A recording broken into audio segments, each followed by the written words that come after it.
ഞാൻ തൊൽഹത്ത് royal customer Motors Kavannur. ഇന്ന് ഞാൻ നിങ്ങളുടെ മുന്നിൽ അവതരിപ്പിക്കുന്നത് ഒരു BS6 സ്റ്റാൻഡേർഡിന്റെ ഒരു റിവ്യൂ ആണ്. അപ്പം BS6 standard, BS4 standard UC എഞ്ചിനിൽ വരുന്നത്. അപ്പം BS6 സ്റ്റാൻഡേർഡിന്റെ എന്താണ് പ്രത്യേകത എന്ന് വെച്ച് കഴിഞ്ഞാൽ, എന്താണ് അധികമുള്ളത് നമ്മൾ BS4നേക്കാളും എന്നുള്ളതും അതിന്റെ ഒരു കംഫർട്ടിനെ കുറിച്ചാണ് ഞാൻ പറയുന്നത്. അപ്പൊ ആദ്യമായിട്ട് പറയുകയാണെങ്കിൽ BS6 സ്റ്റാൻഡേർഡ് വരുന്നത് ഫ്യൂൽ ഇഞ്ചക്ടർ ആണ്.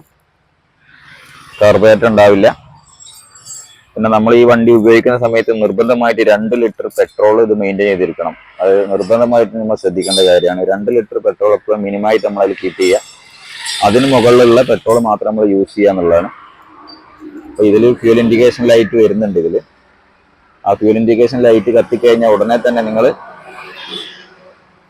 പെട്രോൾ ഫില്ല് ചെയ്യുക, റീഫില്ല് ചെയ്യുക. കാരണം ഇതിന്റെ ഫ്യൂൽ പമ്പ് വരുന്നത്, അത് ഫ്യൂൽ പമ്പിന്റെ കൂളിംഗ് എന്ന് പറഞ്ഞാൽ ഫ്യൂൽ പമ്പിന് വേറൊരു കൂളിംഗും ഇല്ല. ഫ്യൂൽ പമ്പിന്റെ കൂളിംഗ് വരുന്നത് പെട്രോളാണ്.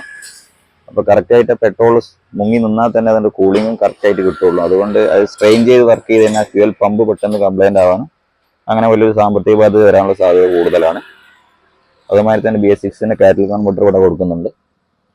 പിന്നെ പ്രത്യേകിച്ച് ഉള്ള ഒരു വിഷയമാണ് ഇതിന്റെ ഓക്സിജൻ സെൻസർ കട്ടായി പോകാന്നുള്ളത്.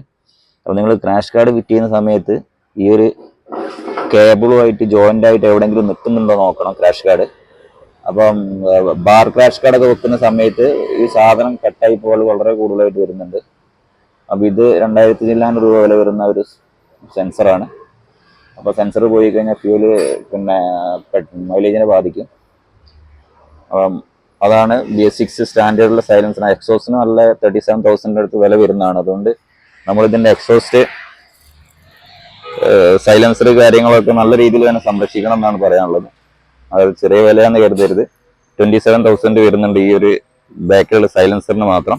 പിന്നെ കാറ്റി കൺവെർട്ടറിന് 10-12 സംതിങ് കിട്ടും. ആ റേഞ്ച് 10 രൂപേൻ്റെ മുകളിൽ വരുന്നുണ്ട്.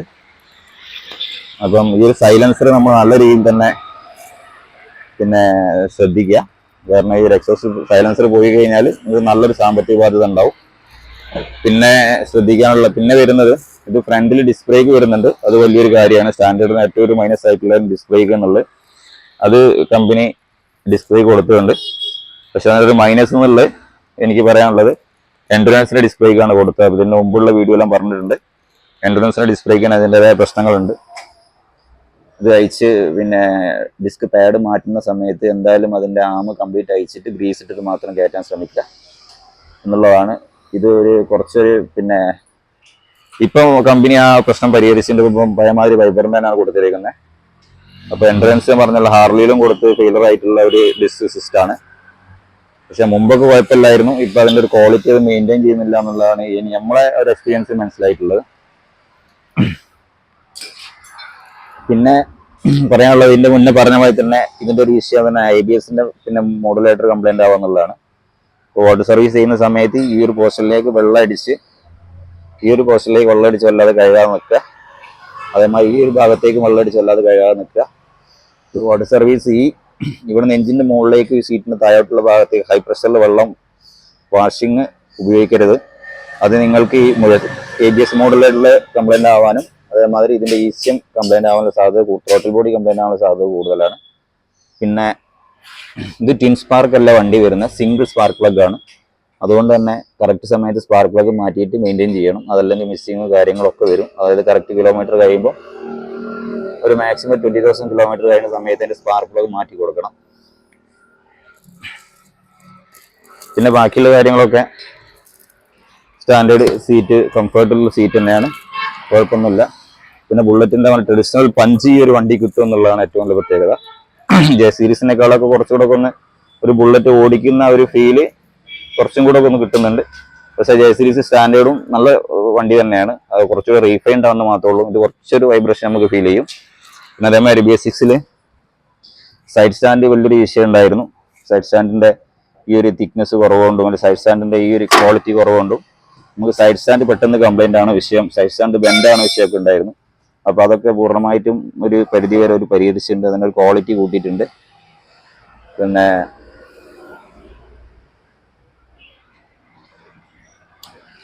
വണ്ടി എടുക്കുന്ന സമയത്ത് പ്രത്യേകം ശ്രദ്ധിക്കാനുള്ള പറഞ്ഞ MAL ലൈറ്റ് കത്തി നിൽക്കുന്നുണ്ടോ നോക്കണം. വണ്ടി സ്റ്റാർട്ട് ചെയ്യേണ്ട ശേഷം 5 കിലോമീറ്റർ സ്പീഡിൽ പോയി കഴിഞ്ഞാൽ ABSന്റെ ലൈറ്റ് ഓഫ് ആവണം.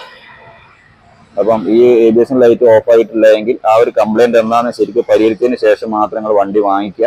അതല്ലാതെ ഈ വണ്ടി വാങ്ങിക്കരുത്.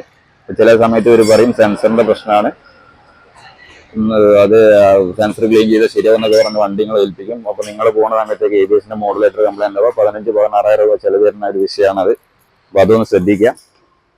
പിന്നെ ബാക്കിയുള്ള കാര്യങ്ങളൊക്കെ വണ്ടി ഓടിക്കാനും ബാക്കിയുള്ളതൊക്കെ സ്റ്റാൻഡേർഡിന്റെ അതേ പഞ്ച് തന്നെയുണ്ട്.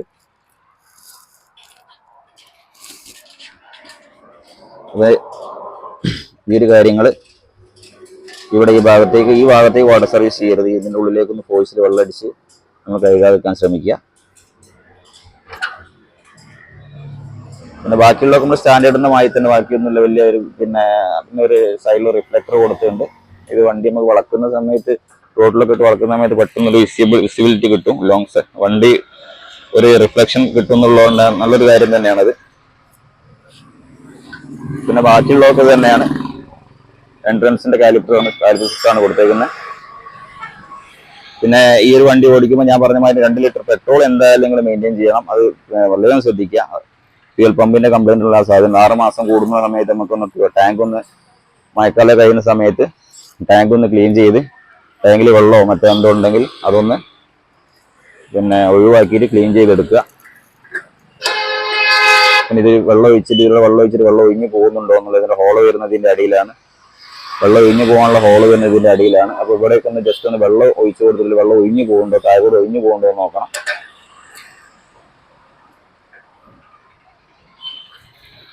പിന്നെ സിംഗിൾ റിഫ്ലക്ടർ ഹെഡ്ലൈറ്റ് ആണ്. അതൊക്കെ ഓൾറെഡി അത് ട്രഡീഷണൽ ആയിട്ട് തന്നെ മെയിൻറ്റെയിൻ ചെയ്തേക്കുന്നത്. പിന്നെ എഞ്ചിൻ ബ്ലാക്ക് ആണ് വരുന്നത്. എഞ്ചിന്റെ സെൻട്രൽ കേസ് ബ്ലാക്കും ഔട്ടർ ബഫിങ്ങും ആണ്. പിന്നെ ബാറ്ററി കേസൊക്കെ ഒന്ന് വലുതാക്കിയിട്ടുണ്ട്. അത് സെൽഫ് സ്റ്റാർട്ടുള്ള വണ്ടിയും കൂടെ ഇറങ്ങുകൊണ്ട് 2 ഓപ്ഷണൽ ആയിട്ടുള്ളതുകൊണ്ട് തന്നെ അതിന്റെ ബാറ്ററിന്റെ കേസൊക്കെ ആ സെയിം കേസിൽ തന്നെ കൊടുത്തേക്കുന്നത്. മറ്റേ സ്റ്റാൻഡേർഡിന്റെ ചെറിയ 5LB ബാറ്ററിയുടെ കേസ് ആയിരുന്നു. ഇത് 9AHന്റെ ബാറ്ററിന്റെ കേസാണ് കൊടുത്തേക്കുന്നത്.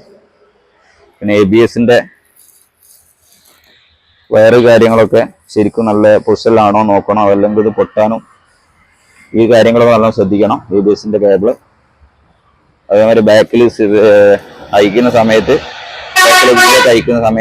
മറ്റേ കേബിളുകൾ സെൻസറിന്റെ കേബിൾ ഉണ്ട്. ഇവിടെ സെൻസറിന്റെ കേബിൾ കൊടുത്തിട്ടുണ്ട്. അതൊക്കെ ശരിക്കും പ്ലേസ് ചെയ്തിട്ടുണ്ടോ നോക്കണം. സെൻസറിന്റെ കേബിൾ പൊട്ടാനുള്ള സാധ്യത കൂടുതലായിരിക്കും ചിലപ്പോൾ അയക്കുന്ന സമയത്ത്.